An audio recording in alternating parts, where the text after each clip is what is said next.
Parfait, on est bon. Bonjour à tous. Bonjour. On va pouvoir commencer cette fois-ci à l'heure, pas de bug technique comme la dernière fois. On est OK. Tu m'entends bien, toi, Flo, c'est bon? Je t'entends super bien, ouais. Parfait. Bertrand, n'hésite pas à nous dire si tu nous entends.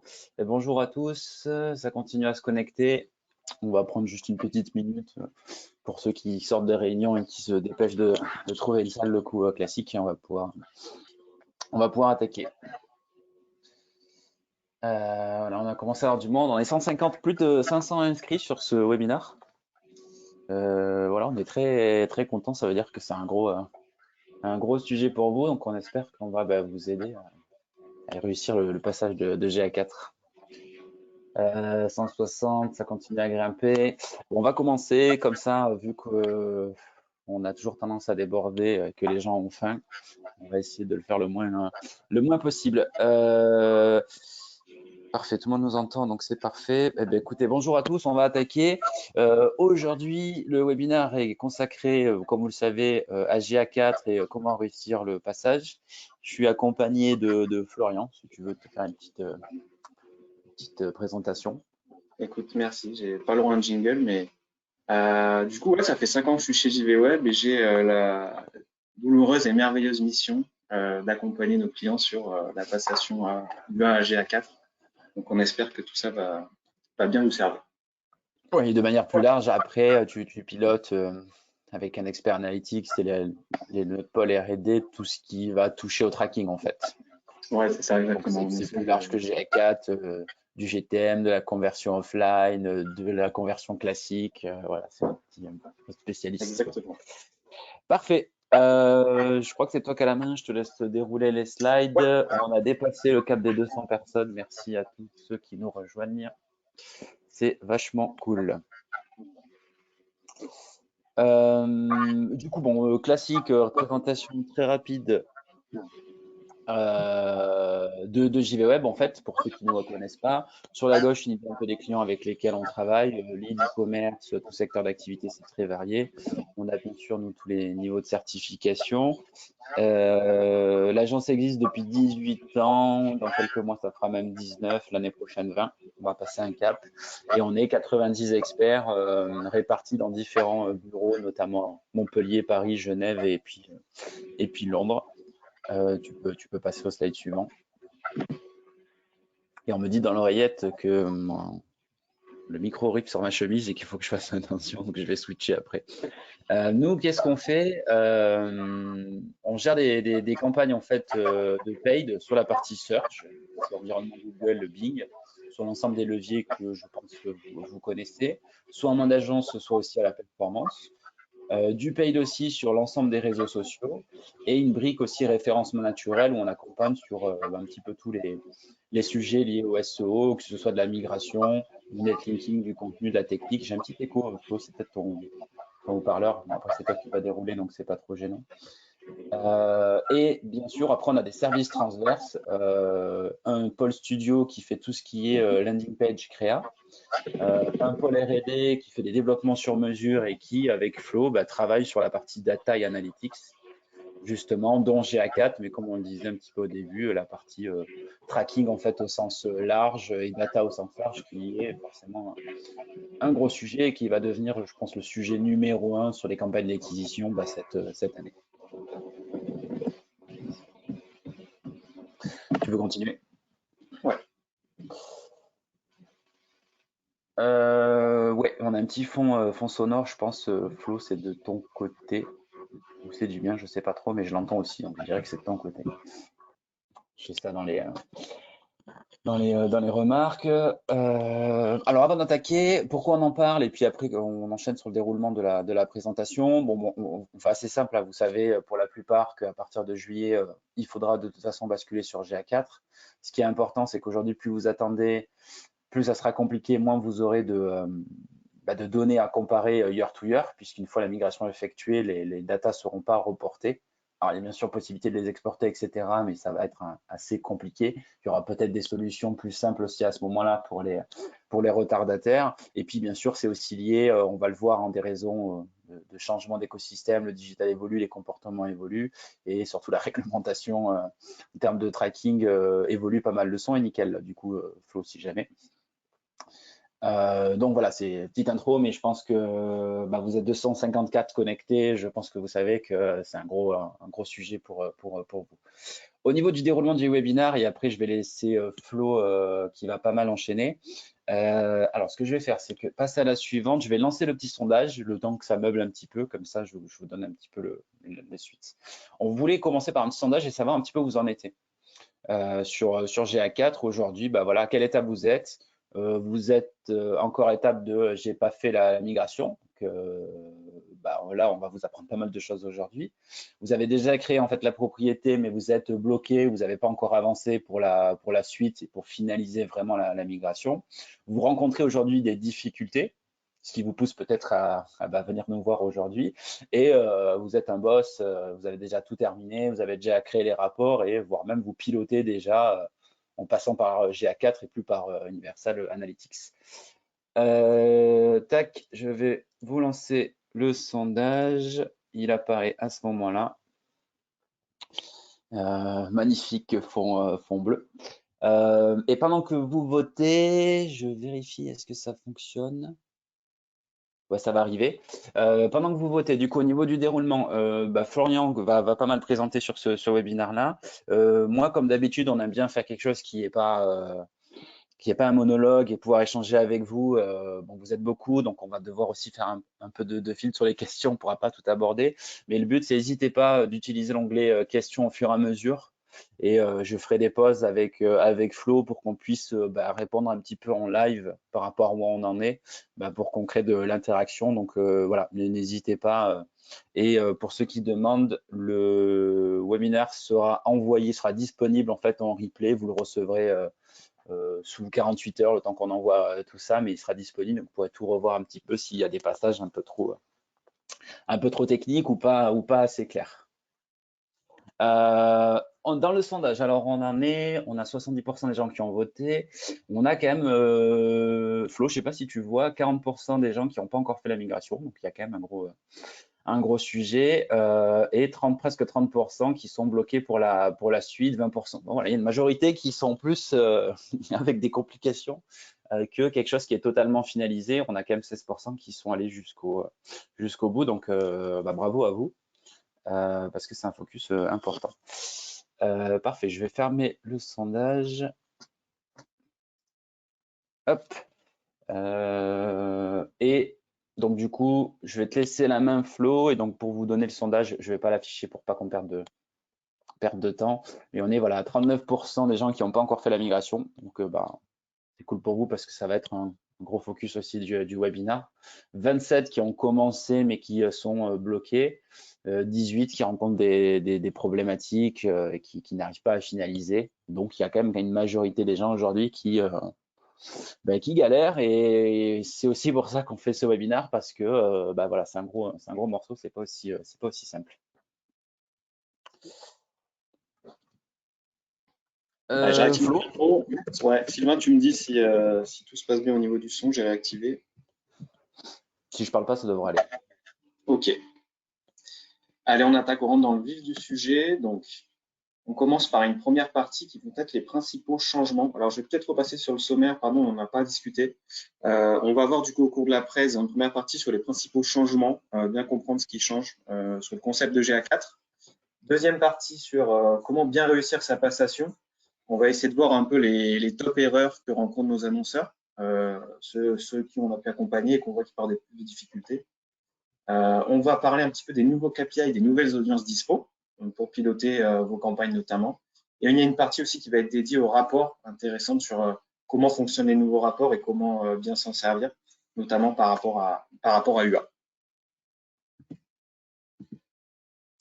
Donc, les principaux changements, un petit résumé. On va aborder ces points par la suite. Avantages, inconvénients. Donc, avantage, bah, comme j'ai dit un petit peu, il y a des nouveaux KPI qui apparaissent, des nouvelles audiences, que ce soit au niveau de l'engagement, ou des audiences, on va dire, prédictives, dites intelligentes grâce à une IA. Donc ça, c'est cool pour améliorer la gestion de ces campagnes et pouvoir créer de nouvelles actions. On va essayer d'être plus concret par la suite. Il y a des rapports qui sont plus pertinents selon nous pour vous aider à prendre des meilleures décisions. De manière générale, que GA4, il est plus optimisé du coup pour un décideur, une personne du marketing globalement. La troisième partie, c'est le schéma de données linéaires.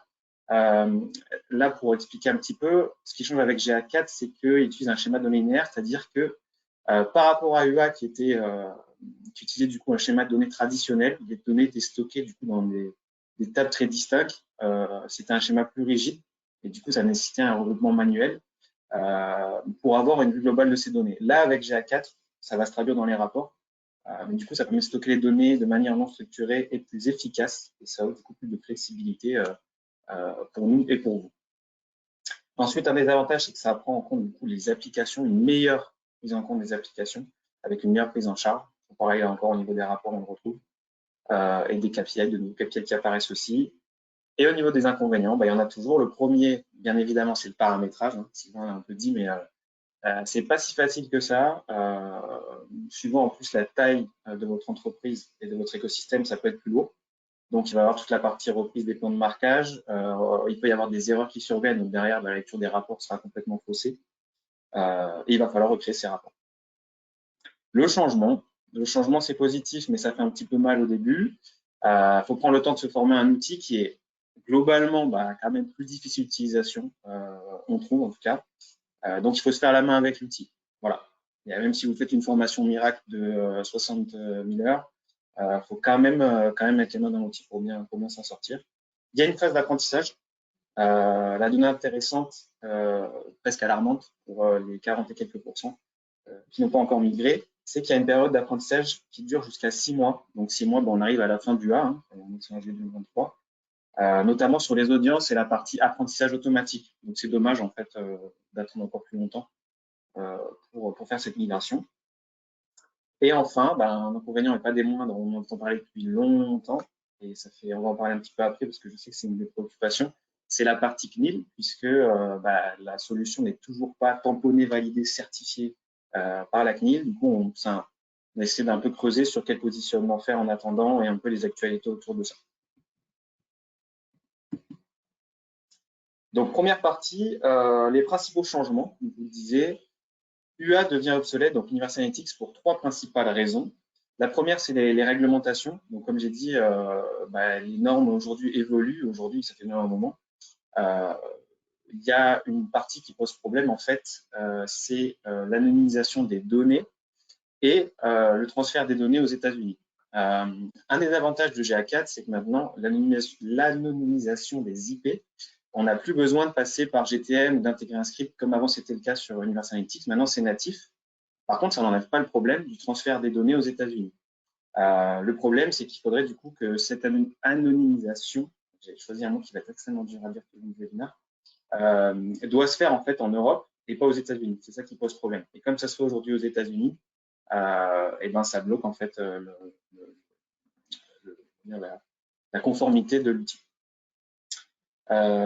Ensuite, il y a la partie évolution des comportements qui fait que l'UA devient obsolète, c'est-à-dire que en fait, maintenant, ça fait déjà longtemps, mais les gens naviguent sur tous les devices, et sur plusieurs campagnes. Du coup, il faut pouvoir mesurer ça pour prendre des meilleures décisions. Et l'outil évolue en bien sur ce point-là. On a une lecture plus pertinente pour les décisionnaires marketing. Et enfin, troisième critère, c'est que les besoins d'analyse, comme la réglementation change et comme les comportements des utilisateurs ont changé, on a besoin d'analyses différentes. On a besoin d'un autre point de vue. Et en fait, je trouve que ces changements, du coup, profitent aux spécialistes du marketing, comme nous, comme vous, parce que ça permet un suivi plus précis des parcours des utilisateurs, que ce soit sur le web ou sur le mobile. Et du coup, ça permet de mieux piloter, mieux prendre ses décisions. GA4, on va le voir après, mais il est beaucoup plus orienté utilisateur. C'est-à-dire que on va penser un utilisateur arrive sur le site, fait des événements, et à partir de ça, on va pouvoir composer toute son analyse. Donc, c'est beaucoup plus pertinent et plus linéaire dans sa analyse que ce qu'il était avant. Et il y a aussi, du coup, des trackings maintenant qui sont des interactions qui sont traquées par défaut. Et ça, c'est pas plus mal du coup pour des basiques d'analyse dont on avait besoin. On a une première, alors on a deux questions. La première question, c'est est-ce que tu arrives à enlever la barre de tâches en bas si jamais on voit pas tout? Thomas demande, mais j'ai regardé un peu les slides après Thomas, il n'y a pas grand-chose qui est en bas, donc esthétiquement c'est pas très joli, mais si jamais ça évite de perdre 2 minutes quand Windows est capricieux. Et comme ça, je peux un peu boucler la deuxième question. Sonia nous demande quelles seraient les conséquences si la CNIL ne validait pas GA4 d'ici juillet? Ah bah ça sera assez assez Ah, compliqué. en fait, pour développer un peu, c'est un peu enfin, le risque, c'est un peu flou entre guillemets. Bon, on va pas passer une demi-heure dessus parce qu'on pourrait y passer une semaine sur la lecture des textes de la CNIL, etc. Globalement, il y a eu des sanctions qui ont été données, mais que sur des énormes annonceurs. Je crois qu'il y a eu Decathlon, je crois qu'il y a eu Sephora. C'était un peu en mode, bon, bah, on donne une leçon. Donc, c'est plutôt dédié aux gros annonceurs. Après, il semblerait que dans les tuyaux, il n'y a rien qui était tamponné, mais il y a eu en gros une sorte d'accord qui est en train d'être discuté et qui devrait être opérationnel justement au moment de la disparition du A. J'ai rien de garanti, mais il faudrait regarder sur des articles fiables, de sources fiables. Mais apparemment se traîne cette conformité qui devrait arriver normalement d'ici là. Malheureusement, on ne peut pas le tamponner, toujours pareil, donc c'est un peu compliqué pour les annonceurs de se positionner. Mais vraiment, pour être concis sur la réponse, il y a des risques d'amende et des obligations de mise en conformité, mais ça se fait que sur des très gros sites. Et il y a un accord qui laisse augurer que ça va s'arranger. Ouais, après, je crois qu'on n'en parle pas trop vraiment sur la partie vraiment tracking via RGPD. On a vraiment fait un focus sur la migration. Aujourd'hui, la version ultime, si on veut être OK au niveau RGPD, au niveau CNIL, c'est d'avoir un tracking qui se fait en server-side, donc de serveur à serveur. On envoie directement les données en fait à Google. Ce qui pose problème en fait aujourd'hui, c'est que Google récupère les données, il les envoie sans qu'elles soient anonymes aux US. Et donc pour la CNIL, c'est un problème puisqu'on a des données personnelles qui sortent d'Europe sans être, je dis masquées, comme ça m'évite de dire le mot imprononçable. Et aujourd'hui, la solution, c'est de faire du server-side anonymisé. Et je l'ai bien fait. Et en fait, le but, c'est de passer par un proxy qui va, avant que les données sortent, pouvoir les rendre anonymes et puis après les envoyer en fait aux US. Aujourd'hui, il existe des solutions qui le proposent, des entreprises spécialisées. Et la question, c'est de savoir est-ce que d'ici juillet, ce point-là va être accepté par la CNIL, va être corrigé par Google. C'est un peu les échanges du moment. Mais ça, c'est la version ultime si on veut aujourd'hui être OK. Et c'est un des points majeurs qui pose problème. C'est ça. En fait, ouais, en gros, en attendant d'avoir cette conformité, il y aurait, en fait, pour nous, il y aurait quatre grandes possibilités. La première, c'est de migrer quand même et d'essayer d'exploiter GA4 à 100%. La plupart de nos annonceurs en interne ont fait ce choix en misant sur le fait qu'il allait avoir une conformité qui allait arriver. Le deuxième, c'est de migrer quand même à GA4, mais ne pas paramétrer, ne pas utiliser 100% des paramétrages, comment dire, des fonctionnalités de GA4, puisqu'en fait, il y a des fonctionnalités qui sont plus touchy que d'autres, si on lit les textes de la CNIL, puisqu'en fait, on peut recouper les données si jamais l'analyse est trop fine entre plusieurs sources, on peut regrouper un internaute, etc. Donc, ça fait que certaines fonctionnalités sont plus délicates que d'autres. Le problème de ça, c'est qu'on se coupe une grande partie des données. Donc, on ne le recommande pas parce qu'en fait, c'est OK, je fais une migration, je prends un peu moins de risques. D'un autre côté, je ne peux pas prendre des bonnes décisions avec les bonnes données. Donc, bon, pas terrible. La troisième partie, c'est ce que tu disais, Sylvain, tu l'as bien expliqué, c'est une solution de proxy afin d'être dans la réglementation. Bon, le seul souci, c'est pas un souci, mais c'est un petit coup de setup à faire et il faut payer un gros. C'est un autre niveau, quoi. C'est pour ça qu'il y a Ouais, aussi des entreprises qui ouais, le c'est un coup de serveur. proposent comme un service, quoi. Ouais. Pour donner une indication, il faut compter entre 100 et 300 euros de serveur mensuel, plus un coût de setup en fonction de la taille de votre environnement. Et la quatrième option, donc on le voit sur les slides, certains annonceurs décident de passer sur d'autres solutions, autres que GA4, comme pour les citer Matomo, Larian, Internet, qui, elles, si elles sont configurées de la bonne manière, sont considérées comme compliantes. Donc sur le site de la CNIL, vous pouvez trouver de quelle manière elles sont compliantes, comment les paramétrer, toujours pareil. L'avantage, c'est que du coup, il n'y a pas de risque d'ici là. Après, nous, pour avoir utilisé plusieurs solutions avec nos clients, on trouve quand même que la plupart manquent de clarté dans les rapports, sont peut-être plus difficile à utiliser. Alors, je ne sais pas si c'est parce qu'on est habitué aussi à UA de base, peut-être que ça y fait aussi. Donc, en clair, pour résumer, à chacun de mesurer le risque, le gain qu'il va avoir en fonction de l'attente de cette conformité.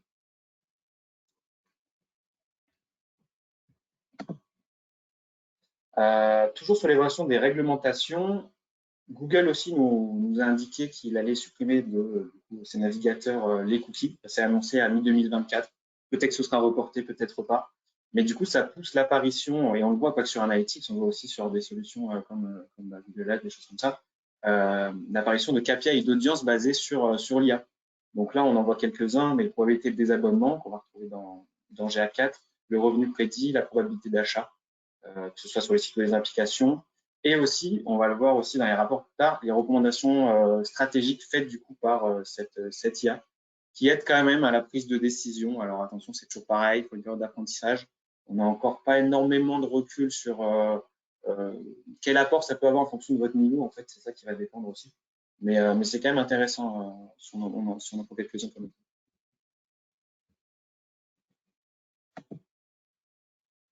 tout à l'heure, je vous parlais d'évolution des comportements. Donc, rapidement sur ça, mais maintenant, on passe par plusieurs devices, le téléphone, l'ordinateur, etc., la tablette. Et du coup, les annonceurs ont besoin d'une note clé de lecture. Aussi, ça passe par plusieurs campagnes. On passe au SMA, sur Google, on passe par l'application, ensuite on fait son achat, c'est plus complexe.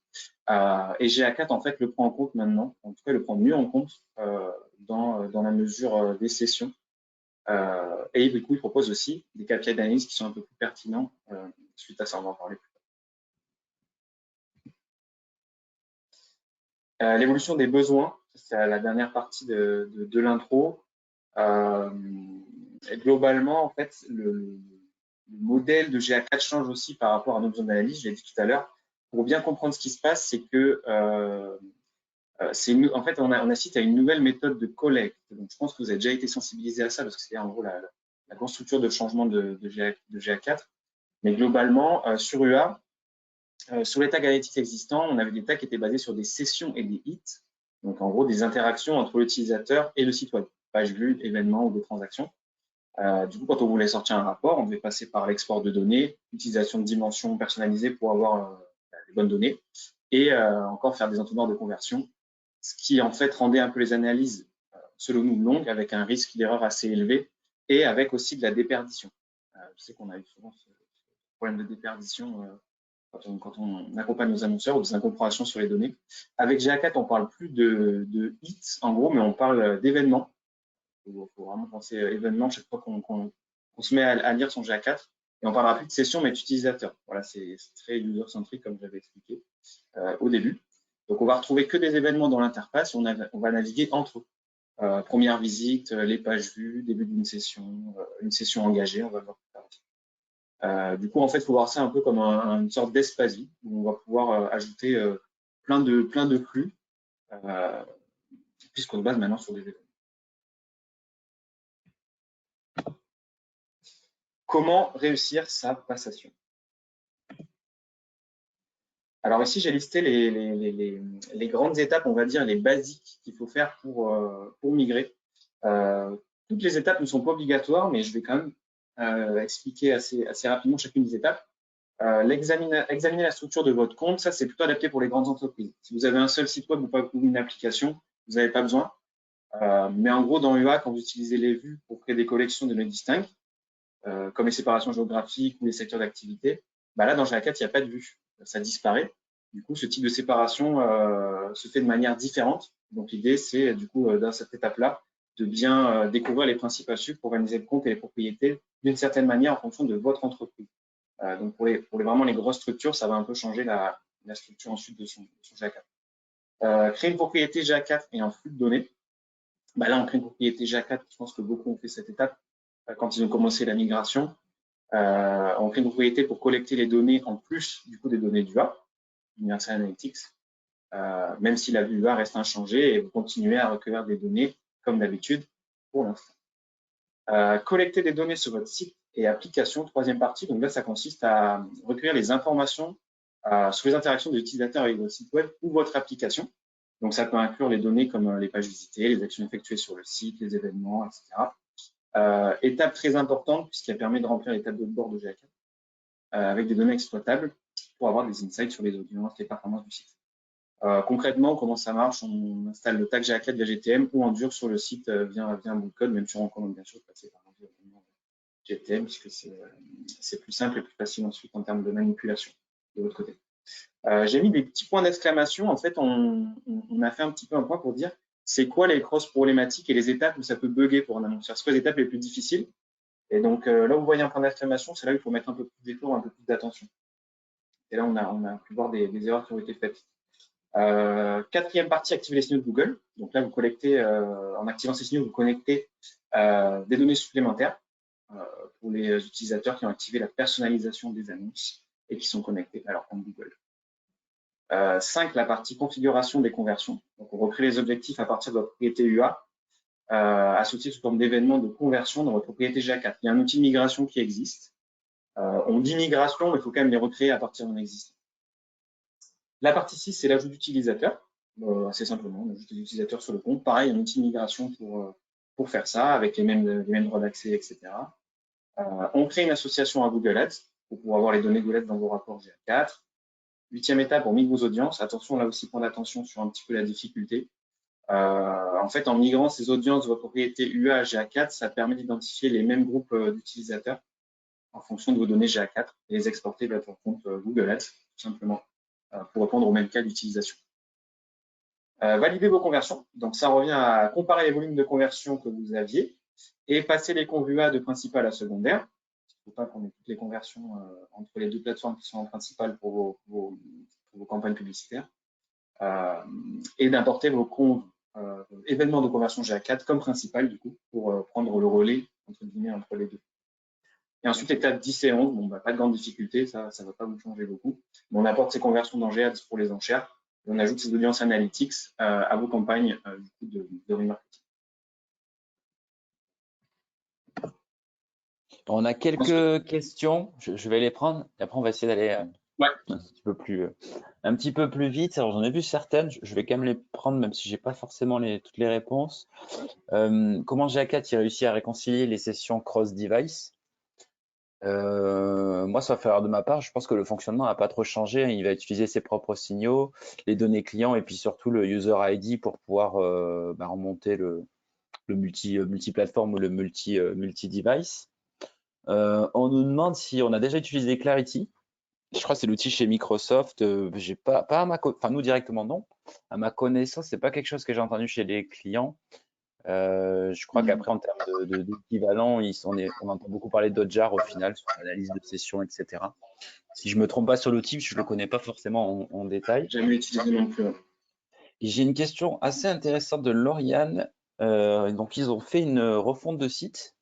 Ils veulent reparamétrer un petit peu tous les tags du coup suite à ça et se pose la question de est-ce qu'elle doit le faire dans Universal Analytics puis faire la migration ou est-ce que pour éviter de faire du doublon de tout passer directement en version GA4 quoi. J'ai pas bien compris la question, sinon je te dis. En fait, donc il y a une refonte de site. Ouais. Ils doivent reparamétrer tous les ou en profiter pour refaire tous les tags aussi, puisqu'il y a pas mal de changements.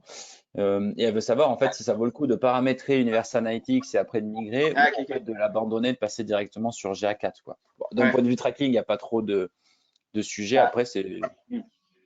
En fait, ce qui est un peu des clés de réponse, c'est que c'est un peu compliqué aujourd'hui de comparer GA4 et UA exactement. Donc, je me serais dit, dans un objectif de comparer les deux, ça aurait été bien, mais comme on ne peut pas comparer, c'est compliqué. Donc, sachant qu'il reste à peu près 6 mois, non, moi, j'aurais migré directement sur GA4 et j'aurais peut-être pas fait ça sur UA en plus.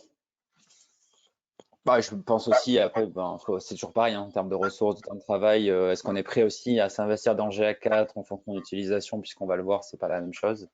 Ou est-ce qu'on n'a pas trop le temps en ce moment et qu'on est prêt à faire du doublon pour avoir un dashboard qui est comme on avait avant, mais en termes de ressources et de temps, oui, c'est plus logique d'y passer en fait directement pour éviter d'avoir des doublons. D'ailleurs, Lauriane demande aussi est-ce que comme ça prend un petit peu de temps de bien maîtriser GA4, voilà, si on a le luxe d'avoir le temps de faire les deux, C'est ça, ouais. Mais sinon, il faut quand même prioriser son temps sur l'analyse de la nouvelle plateforme qui quand même prend Ouais, un si, petit peu de temps pour si être vous, plus si visible. vous pilotez beaucoup sur du analytics au quotidien, un peu votre site, vos campagnes d'acquisition, bah, faut prévoir du temps aussi pour faire la bascule sur GA4 et pour retrouver un peu votre environnement, même si, bon, bah, on est en train de le voir, il sera plus le même de toute façon. Et elle demande s'il faut passer par l'équipe marketing ou passer par un dev. En fait, pour faire ça, honnêtement, il vaut mieux directement passer par un dev. Je crois que tu en parles un petit Bah, peu après, ou tu en as déjà un petit peu parlé avec le data layer, etc. C'est un peu plus technique aussi, quoi. en fait, c'est une bonne transition. Ça va un peu dépendre du niveau de l'équipe marketing et votre équipe de dev. Et ça va dépendre de votre environnement, qui vous êtes. Est-ce que vous êtes un e-commerçant? Est-ce que vous êtes un acteur du lead? Là, on le voit un petit peu sur la slide.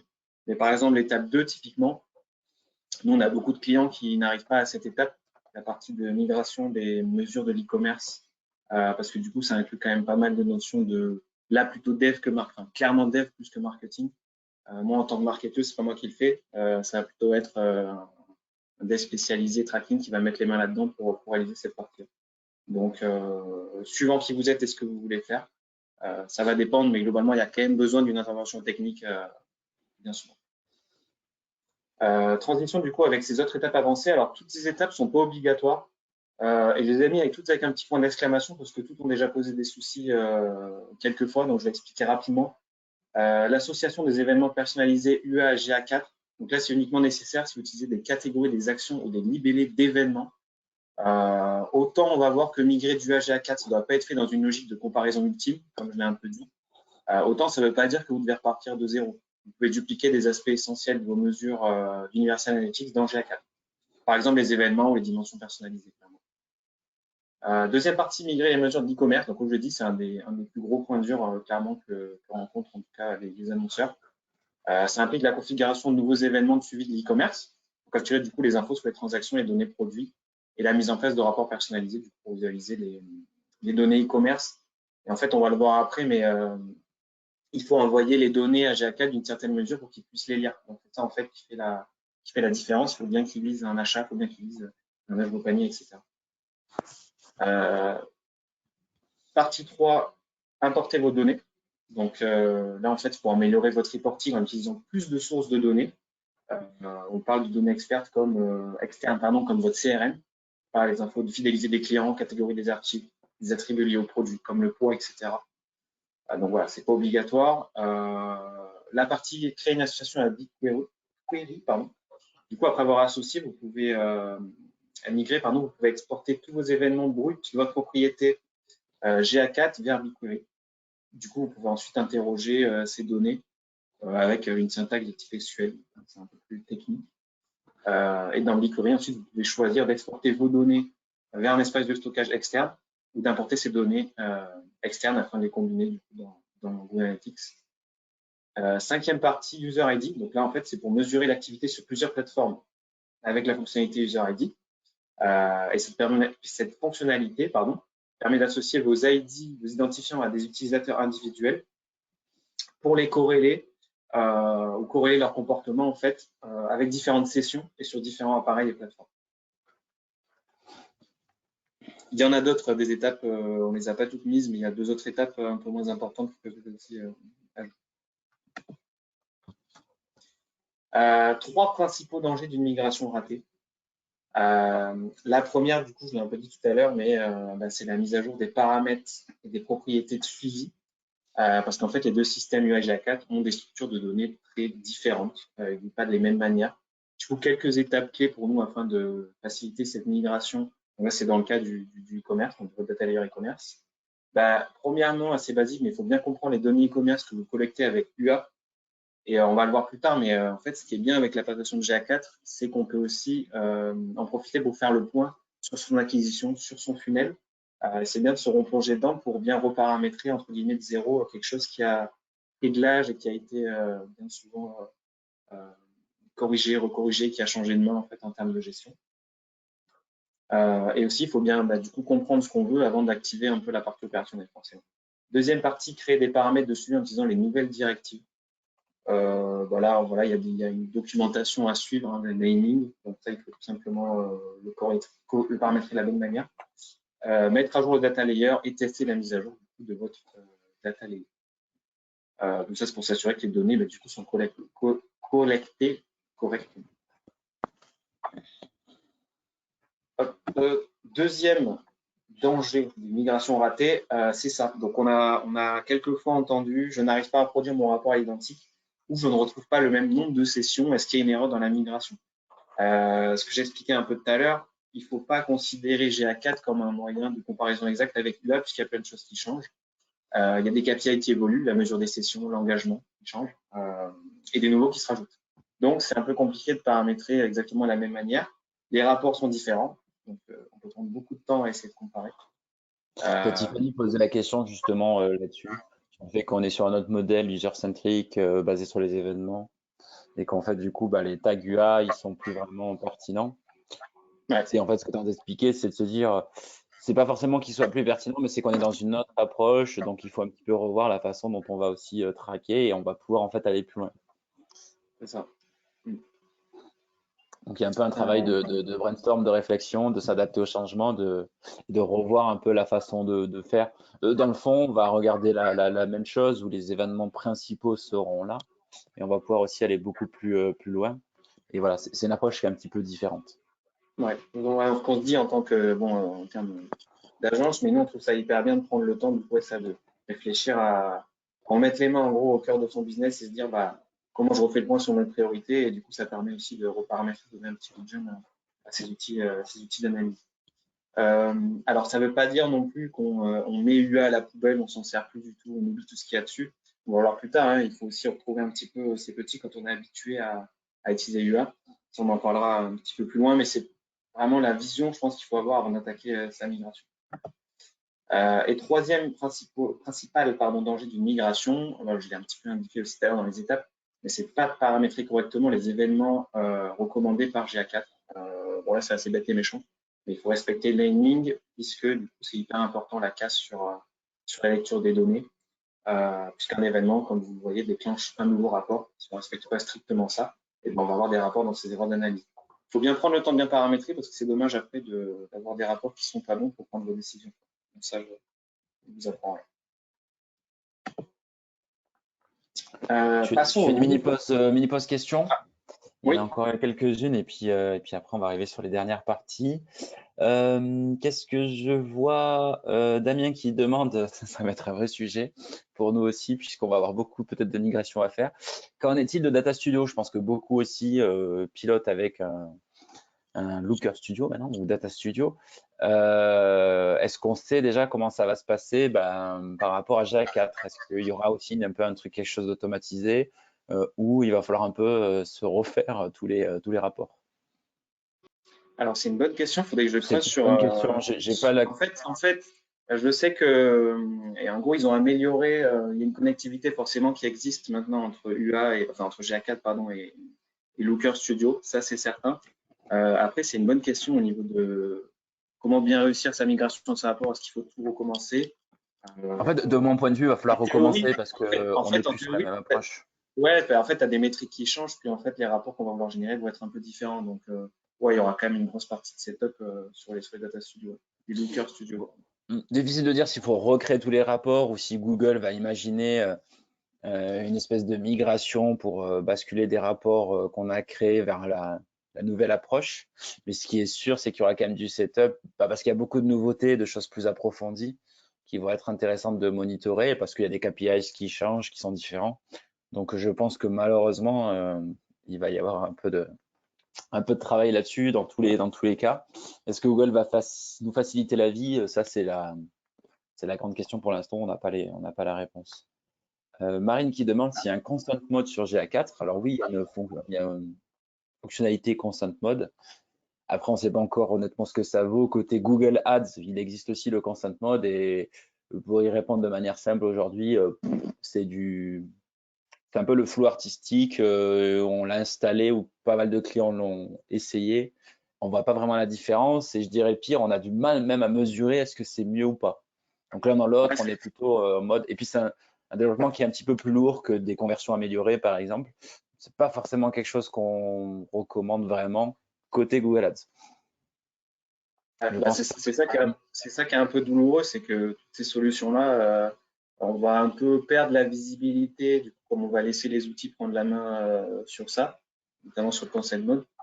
Ça va être un peu douloureux pour nous de faire confiance et laisser 100% l'outil nous dire si c'est blanc ou si c'est noir, quoi. Donc, mais bon, on le retrouve sur d'autres solutions aussi. Et j'ai deux questions qui vont bien ensemble. Olivier qui nous demande en fait s'il sera possible de réinjecter les données UA dans GA4 pour avoir un historique. Ou est-ce qu'on repart de zéro? Ben, en fait, oui, vous allez repartir de zéro. C'est pour ça que on entend beaucoup parler de la migration, qu'on pousse et qu'aujourd'hui, vous êtes même déjà en retard. Que si vous voulez, une fois qu'on arrivera sur le mois d'août, la comparaison year to year, si aujourd'hui vous n'avez pas migré, elle ne sera plus possible puisque les données UA ne sont pas, ne vont pas remonter dans GA4. Mm. Donc là, on va bien s'amuser à la rentrée. Si on a des analyses year to year à faire via Analytics, ça va être un peu le casse-tête. Le seul moyen, c'est de faire des exports de tableurs, d'Excel, etc. et de compiler ça. Mais dans GA4, ce ne sera pas possible. Et du coup, Lauriane qui m'ouvre la porte commercialement, j'en ai pas parlé puisqu'on voulait le dire plutôt à la fin, mais Flo le fait, c'est une de ses spécialités, accompagne des clients, des annonceurs sur des migrations de A à Z. Donc oui, c'est un service aussi qu'on propose. C'est aussi pour ça qu'on en fait ce webinaire, puisqu'on a pu tester, éprouver et voir comment ça fonctionne. Voilà, je te laisse continuer, il y a encore des questions, mais on les prendra peut-être à la fin aussi pour ceux qui Allez, veulent voir et qui après ont un impératif. très bien. Donc, parlons maintenant des nouveaux KPI et des nouvelles audiences. Ce qui change fondamentalement, c'est la mesure des sessions. Donc, pour rappeler, petite définition, une session, ça correspond à un groupe d'interaction entre les utilisateurs sur le site web, une application et sur une période donnée. La mesure change. Alors, ce changement profite aux spécialistes du marketing, parce que ça permet un suivi plus précis des utilisateurs, des sites et des applications. Si je prends un exemple sur le changement au niveau des sessions, avant, donc on prend l'exemple de Sylvain, pour donner hasard, il Très navigue bon sur exemple. Facebook, il clique sur une pub, il se rend sur le site.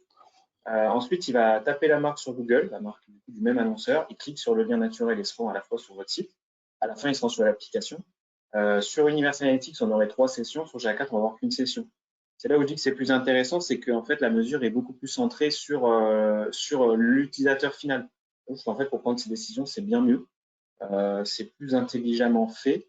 Par contre, du coup, ça change. Du coup, ce qui fait changement fait que c'est compliqué de comparer. C'est normal qu'on ait une différence au niveau des sessions, bien évidemment, si ce n'est pas mesuré de la même manière. Deuxième changement, c'est qu'il y a des KPI qui sont traqués désormais nativement. Donc, on a les pages vues, il n'y a rien qui change. Globalement, on l'avait déjà. Il y a le scroll ou le défilement. Donc, ça, on va pouvoir maintenant le traquer directement. Et ça va déclencher un événement. Toujours pareil, on pense aux événements quand on pense GA4. Un événement défilement chaque fois qu'un utilisateur atteint le bas de la page. Je ne sais plus si c'est supérieur à 90% ou si vraiment quand il arrive au bas de la page. Je crois que c'est supérieur à 90%. Deuxième partie, c'est les clics sortants. Donc, lorsqu'un internaute clique sur un lien, il s'en va vers un autre domaine. Les recherches sur le site, sur votre site web. L'engagement des vidéos. Donc, ça, c'est intéressant, mais en gros, est-ce que l'utilisateur a vu votre vidéo à 25%, 50%, 100%?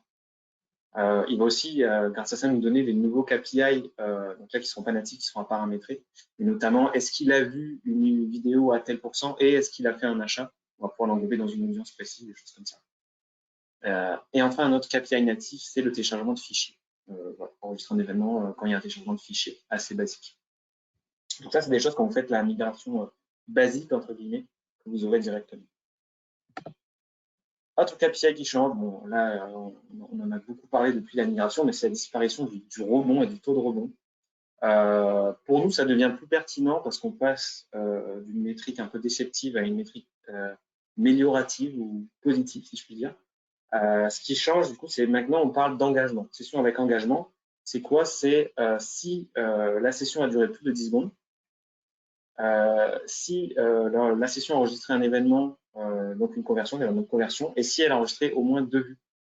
Et en fait, c'est beaucoup mieux, je trouve, que le rebond, puisqu'en fait, on va plutôt regarder est-ce que la personne est engagée avec votre site et on pourra mieux se servir, je trouve, de ce KPI que de l'ancien. C'est un peu le KPI inversé, entre guillemets. Et le taux d'engagement, c'est logiquement, c'est du coup sessions avec engagement divisé par le nombre total de sessions. Nous, dans les rapports, en tout cas, j'ai l'impression qu'on s'en sert plus. Alors, je sais pas si c'est parce que c'est la nouveauté et du coup, les annonceurs s'en servent un petit peu plus dans la prise de décision. Mais en tout cas, moi, c'est mon ressenti. Chose intéressante aussi, on avait un petit peu vu ça s'insérer sur UA petit à petit. Je sais que Google avait fait des tests à les insérer, mais il y a des audiences prédictives. Donc, pour nous préparer au monde sans cookies, toujours pareil. Ce que je disais, c'est que comme on va avoir une disparition des cookies dans quelques années, on va perdre du coup en visibilité en termes de métriques. Donc, du coup, c'est quand même important de commencer à se faire la main sur des audiences, des KPI prédictifs, parce qu'en fait, d'ici quelques années, normalement, l'environnement d'analyse, ça va quand même beaucoup être basé sur ça. Donc, c'est bien de s'y mettre dès maintenant. Pour en citer quelques-uns, c'est ciblé au niveau des acheteurs, donc ceux qui sont pour acheter probablement au niveau des 7 derniers jours, ou qui auraient fait un premier achat. Si on peut avoir une perte aussi de l'utilisateur ou une perte de l'acheteur probable au cours des 7 prochains jours. Et également la dernière, utilisateur susceptible de dépenser le plus selon les prévisions dans les 28 prochains jours. Donc là, je sais que vous frottez un petit peu les mains. Enfin, en tout cas, nous, ça nous donne plein d'idées d'optimisation derrière sur les campagnes. Vous le voyez en vert et en rouge, on peut être l'audience peut-être éligible ou non éligible. Donc pour ça, il faut qu'en gros, il y ait un nombre minimum d'exemples positifs et négatifs. Si je donne un exemple, il faut qu'au cours des 28 derniers jours, sur une période de 7 jours, il y ait au moins 1000 utilisateurs qui ont déclenché la condition et 1000 utilisateurs qui n'ont pas déclenché. Et donc là, ça rendra l'audience disponible. Pour ceux qui se demandent pourquoi tout est rouge chez eux. Et aussi, si vous êtes un e-commerçant, c'est normal puisque c'est basé sur. Juste une remarque, Flo, une question sur la slide d'avant, sur les sessions avec engagement. Est-ce que, du coup, les 3 métriques que tu as données, c'est si une des conditions est remplie, c'est considéré comme une session avec engagement ou il faut que les 3 soient… C'est une des conditions. Ok.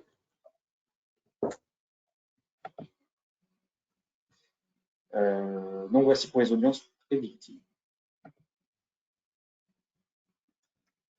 Si je fais un petit focus encore sur cette partie audience prédictive, concrètement, j'aimerais bien vous montrer comment ça marche. Si jamais vous n'êtes pas encore allé le voir dans GA4, il faut aller dans l'onglet Exploration. On va regarder rapidement après les rapports. Ajouter un segment prédictif, je vais vous montrer sur les captures d'après. On va choisir un niveau de probabilité souhaité. Donc en fait, les métriques qu'on a vues juste avant, ça inclut des options de répartition moyenne et au centile. Donc on peut choisir du 10e centile au 90e centile. Et ça permet d'identifier la valeur moyenne du coup par utilisateur et la répartition de ces valeurs. Et à partir de ce moment-là, une fois qu'on aura créé ce segment, on va pouvoir choisir d'en faire une audience et la réutiliser sur nos campagnes ou non. Et en fait, ce qui est pas mal, c'est dans la logique, c'est qu'on peut voir l'estimation en gros de la taille avant de créer une audience pour pas le faire pour rien. Comment s'en servir? Comme on disait, ça donne déjà des idées, mais on peut louer un budget dédié en termes quand on est sur des problématiques d'acquisition. On peut modifier sa stratégie d'enchère, si l'utilisateur est engagé ou moins engagé. Est-ce qu'on va le perdre, est-ce qu'on va pas le perdre? On va pouvoir lancer peut-être des campagnes promotionnelles dédiées sur quelqu'un qu'on va perdre potentiellement. Je pense que ça peut être intéressant. Je vous montre rapidement où est-ce que c'est. Donc là, vous avez dit dans l'onglet Explorer, vous rajoutez un segment sur le numéro 2 et vous avez différents segments. Vous avez une partie prédictive, segment prédictif. Et là, du coup, vous allez pouvoir choisir, comme je l'ai dit, le niveau de centile. Donc, pour détailler très rapidement, mais le 10e centile de la métrique, ça correspond au 10e centile de la répartition des utilisateurs pour la période donnée. Donc, si la valeur, c'est de… Combien on a là? Donc, si la valeur, mettons, c'est de 30%, ça veut dire que 10% des utilisateurs ont moins de 30% de chances d'effectuer un achat, contre plus de 30% de chances pour les 90% d'utilisateurs. Donc ça, vous pouvez le régler à ce niveau-là. Vous avez une visualisation sur le nombre que ça représente et vous pouvez créer directement une audience et vous en servir. Lire ces données sur GA4. Donc, qu'est-ce qui change globalement au niveau des rapports? Tout change, à vrai dire. L'infrastructure change. Alors, je trouve qu'elle est bien et moins bien. Elle est bien parce que quand même, on peut faire des vérifications rapides, des mesures hyper utiles pour prendre ces décisions, toujours pareil. Et ensuite, on peut approfondir les domaines à explorer. On va voir que ça change un petit peu la philosophie. Si je vous l'ai dit, c'est toujours user-centric, donc on est toujours centré au niveau de l'utilisateur sur son analyse. C'est plus orienté consommateur, business, rentabilité, CPA. Et ensuite, on peut segmenter plus tard, mais en fait, c'est moins segmenté plateforme directement comme c'était avant, vu qu'on parlait de vue et de session. En gros, la nouvelle interface a été réorganisée en fonction du cycle du client et des objectifs commerciaux. Donc, comme je l'ai dit, je répète, mais on passe d'une approche par session à une approche par événement. Et ça permet donc de mieux comprendre nos clients grâce à des mesures qui sont dédupliquées cross-canal et cross-device. On le voit ici, donc en fait, c'est réparti du coup par life cycle donc du client. On a une grande partie qui détaille toute la vie du client en fait dans son processus. Il y a la partie acquisition. Ensuite, on a la partie engagement. Une fois qu'il est engagé, on va regarder est-ce qu'il a acheté, la monétisation, et enfin la rétention derrière sur la conservation de l'acheteur. Donc, c'est beaucoup plus intéressant quand on va aller chercher les infos. J'avance un petit peu. Alors, comment retrouver vos petits, entre guillemets, mais je sais comme tu es très attaché à certains rapports comme sur support, objectif conversion. Donc là, visuellement, c'est juste pour vous montrer où les retrouver. C'est pas bien compliqué, mais c'est toujours dans la partie acquisition. Ici, vous avez source medium. Maintenant, ça va être regroupé ici, dans la partie acquisition de Lifecycle. Les objectifs conversion, ça va un petit peu changer au niveau de de la lecture. On va le voir juste après du détail, mais c'est la même chose. Globalement, vous avez les objectifs ici. Et là, vous les avez, je dis ici, mais vous n'êtes pas m'insulter. Ici, vous avez les événements avec les événements qui sont ici. Avant, en gros, sur un petit focus sur les objectifs conversion, avant, vous paramétriez un objectif selon des conditions. Vous pouvez exporter les objectifs en tant que conversion dans GADS, dans Google Ads, et vous pouvez avoir 20 objectifs par vue. Maintenant, on configure d'abord l'événement, puis on sélectionne l'événement comme conversion si on le souhaite ou non. Okay. Et la conversion peut être sélectionnée dans plusieurs rapports et on a maintenant accès à 30 conversions par propriété en dehors des événements qu'on a déjà vus qui sont natifs à GA4. Donc ça agrandit aussi le nombre, parfois on était limité, c'était un peu plus. Donc ici, vous voyez globalement dans GA4 des événements ici avec le nom, les variations par rapport à une période donnée et vous pouvez choisir de les marquer comme conversion. Je trouve que la vue est quand même beaucoup plus simple. Alors, pour parler un petit peu plus là, je vais faire en 2 slides rapidement. Qu'est-ce qui change fondamentalement sur les rapports GA4 par rapport à UA? La première partie, donc, il y avait déjà une barre de recherche UA, mais là, la barre de recherche a été améliorée sur GA4. Je trouve que c'est plus pertinent quand on fait des requêtes, ça affiche directement les données dans sa barre de recherche. Si je tape, je sais pas, personnes qui ont converti dans les 3 derniers jours, il va sortir directement la donnée. Et surtout, quand on va taper, il va aussi nous donner des recommandations de recherche personnalisées en fonction de notre historique. Donc ça, c'est plutôt cool. Et ça rejoint la partie Insight que vous voyez. Donc là, vous êtes informé en temps réel des hausses et des baisses importantes des indicateurs. Et ça aussi, il est censé apprendre du coup. Alors, on a assez peu de recul encore dessus. Il est censé apprendre on a du recul, mais c'est dur d'analyser si c'était mieux avant ou mieux maintenant, visant à améliorer leur prédiction. Ça permet de donner en gros des insights tout au long de vos rapports sur votre business en fait. Ça pose des questions assez intéressantes. Vous avez toujours le rapport en temps réel, etc. Ça n'a rien de changé. Globalement, si je devais résumer en une slide ce qui change en termes d'analyse des rapports, on va faire point par point, mais du coup, le système fonctionne un peu partout de la même manière. Ce rapport que vous voyez là, vous allez pouvoir le retrouver sur les différentes sections plus tard. Vous avez des rapports par défaut quand vous allez arriver, vous pouvez les améliorer ou carrément en recréer d'autres. Premièrement, du coup, point numéro 1, ici on va mettre un filtre pour afficher un sous-ensemble de données de rapport, ça correspond un peu aux dimensions qu'on avait dans UA. Ça peut être les données démo, l'heure, les variables personnalisées qu'on crée, les plateformes et les appareils, les sources d'utilisateurs, la valeur de l'utilisateur ou les zones géo. Deuxièmement, ça c'est cool, on peut faire des comparaisons. On peut ajouter jusqu'à 5 comparaisons si je ne me trompe pas. Et en fait, ça va afficher visuellement pour avoir les données côte à côte. Donc, on va pouvoir comparer les mêmes métriques que je donnais plus haut. Enfin, pas les métriques, les mêmes dimensions.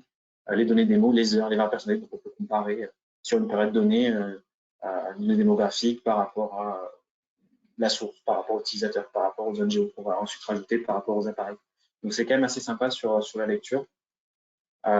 Troisième partie, alors ici c'est un peu plus technique, mais ici on va, si vous avez un petit truc vert concrètement, ça veut dire que toutes les données s'affichent dans le rapport. S'il y a un petit point orange, un point d'exclamation, ça veut dire qu'il n'y a pas assez de données. Donc là, Google utilise des seuils de données pour dire en fait attention, on n'a pas pu prendre, le rapport ne sera pas complet parce qu'il va manquer de données, ou alors ils sont obligés de les cacher. Je sais qu'une des raisons, ça avait été aussi pour le souci de RGPD, il ne faut pas donner des audiences trop petites, des informations trop petites pour pas qu'on puisse recouper différentes audiences entre elles. Quatrième partie, on choisit la plage de date. Donc ça, il n'y a rien qui change. Et enfin, cinquième partie, on va pouvoir personnaliser ces rapports, les exporter, les partager. Et ici, on pourra avoir les insights des données. En 15 secondes, je termine. Je donne du coup un peu ce qui change avec Insight. En gros, c'est un ensemble de fonctionnalités qui va utiliser l'apprentissage automatique. Et on va pouvoir aussi le configurer pour nous aider à prendre nos décisions et à agir sur nos données. Donc ça qui est cool, c'est que quand même, il évolue en fonction des données. Et nous, si on peut aussi le nourrir pour qu'il nous aide. Globalement, c'est un peu les enjeux des prochaines années. Comment bien nourrir la machine. Donc Insight fournit deux types d'informations, les insights automatisés et les insights personnalisés. Il va détecter automatiquement les changements inhabituels sur vos campagnes. Il va vous informer automatiquement sur les dashboards que vous consultez le plus. Et vous pouvez créer des informations personnalisées pour détecter les changements dans vos données. C'est des choses que vous avez l'habitude de vouloir repérer, mettre des alertes. Et lorsque les conditions sont déclenchées, il va vous alerter, l'afficher sur les tableaux de bord. Vous pouvez aussi recevoir des alertes par mail. Ça, c'est plutôt cool. Et vous pouvez créer jusqu'à, je crois, 50 insights personnalisés par propriété. Voilà sur la partie rapport.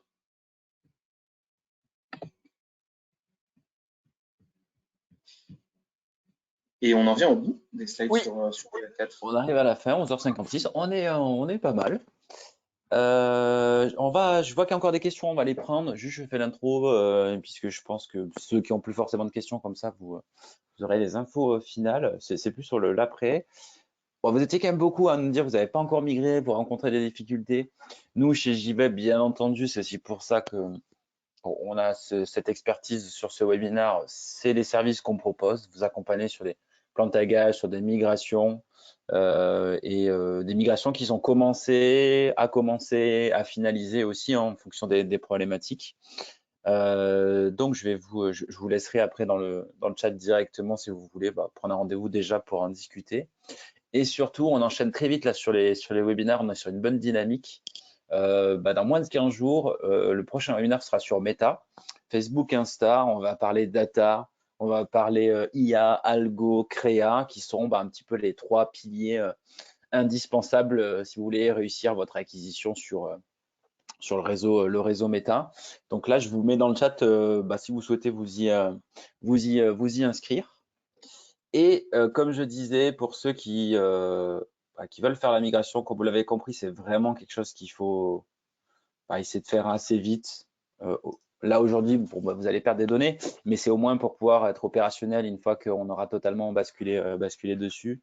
Voilà, je vous laisse mon calendrier si vous voulez en discuter. Sinon, il y a aussi LinkedIn, le site JVWeb, n'hésitez pas. Merci à tous. Et là, je vais regarder, on a encore quelques questions, comme ça on termine là-dessus. J'en ai assez techniques, donc je ne sais pas si je pourrais tout prendre parce qu'il nous faut pas mal d'infos pour y répondre, mais je vais prendre au fur et à mesure. Adrien, j'ai cru comprendre que vous étiez spécialisé sur la partie ad, mais vous faites uniquement de l'accompagnement analytics. En fait, on fait les deux. Notre métier premier, c'est l'acquisition. D'ailleurs, on a pas mal discuté avec Florian chez toi, qui c'est toujours en cours. Mais après, voilà, il faut aussi savoir évoluer avec la data, avec les services à côté, l'analytics, les landing pages, les créas. Donc, c'est des services aussi supplémentaires aujourd'hui qu'on propose parce que c'est des sujets importants et parce que pour des bonnes campagnes d'acquisition, il faut que ces à côté qui deviennent même c'est indispensable aujourd'hui, soit bien adressés, soit bien traités. Très bonne journée à tous. Et attends, parce que ça enchaînait.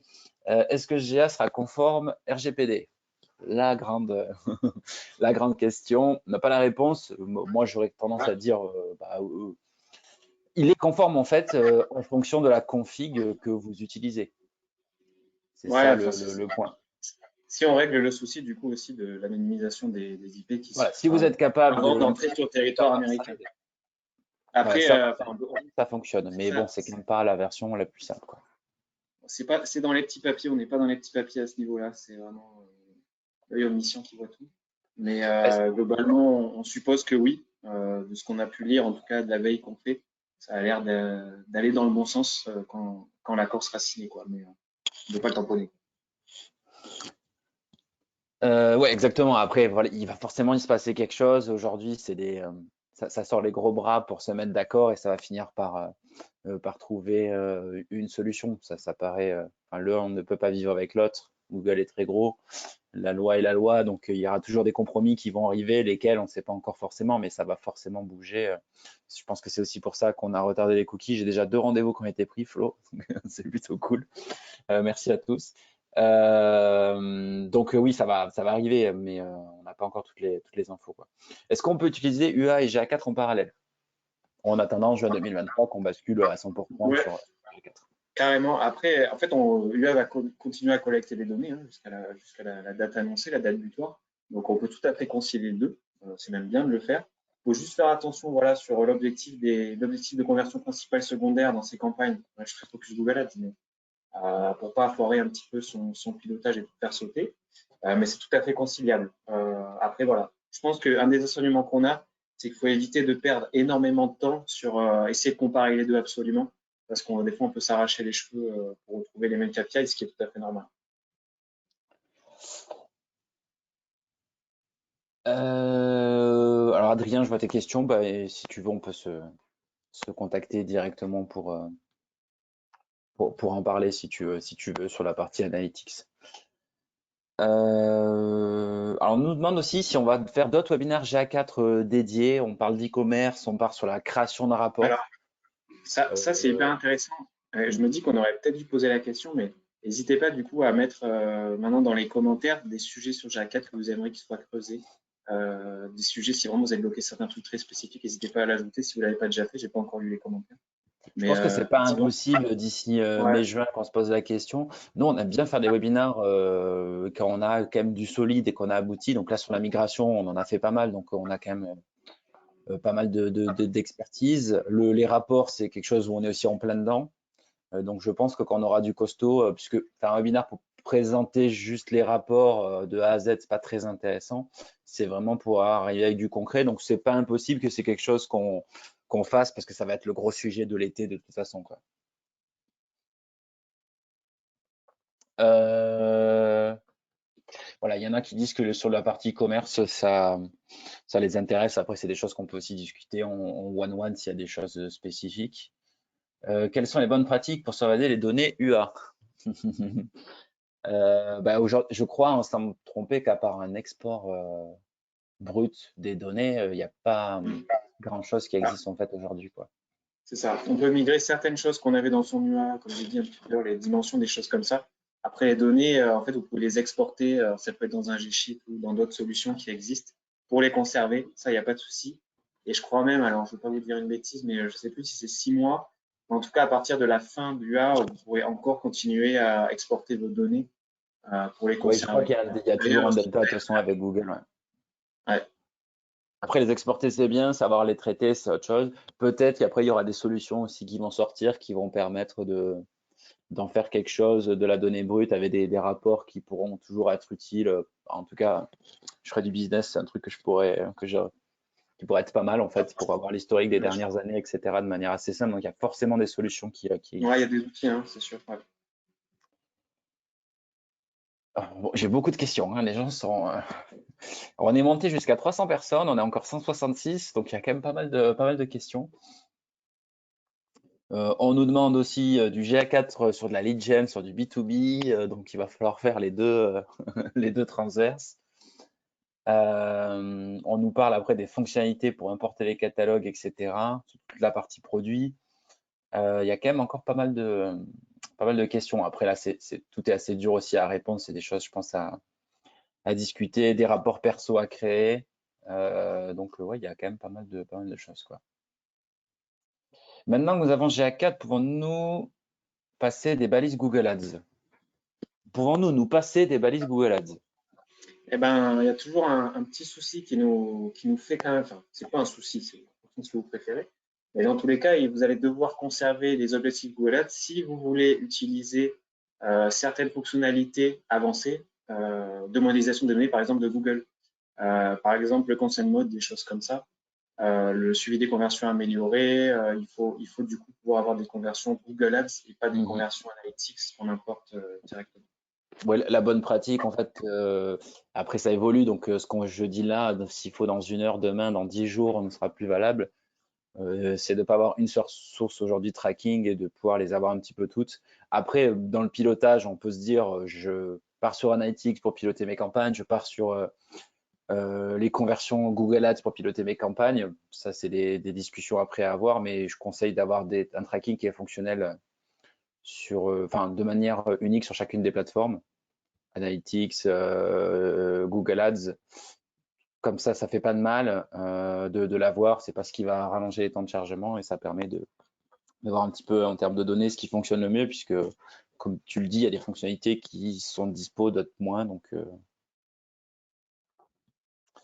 gros débat. Je pense qu'on est pas mal. Je pense qu'on est bon, parce que tu as un dernier mot pour la fin. Bah, j'ai envie de vous dire plein de succès avec GA4 et on sera ravis de vous aider du coup si jamais vous avez des Ouais, pas problématiques. mal de soucis a priori, vu le, vu le sondage aussi. Mais ça Les m'étonne soucis pas. Mais en actuels fait, vont devenir, quoi. ouais. C'est marrant parce qu'on a beaucoup de clients qui nous disent oui, bon, bah, c'est bon, la migration, c'est bon, je mets quelqu'un demain, en une matinée, c'est fait. Pas vraiment. Vraiment, ou alors vous allez le faire, mais alors les rapports, ça va être compliqué après pour prendre vos décisions dessus. C'est jamais simple. Sinon, sinon, ça serait trop facile. Ok. Je pense qu'on est bon. S'il y a des questions, désolé si on lesquelles on n'a pas répondu, mais il y en avait vraiment, vraiment beaucoup. En fait, n'hésitez pas à nous contacter. On se fera un plaisir d'y répondre, d'en discuter avec vous. Et pour ceux que ça intéresse, on se donne rendez-vous dans le futur sur d'autres sujets GA4 et le prochain est vraiment sur la partie acquisition sur Meta avec notre team leader, nos account managers et puis on a aussi quelqu'un de chez Meta qui va animer ce webinaire, donc pas mal de choses aussi intéressantes. Merci à tous. On vous souhaite un bon appétit et puis une bonne journée. Et puis, on espère vous revoir bientôt sur le prochain événement. Merci à toi, Flo. Merci, merci à toi.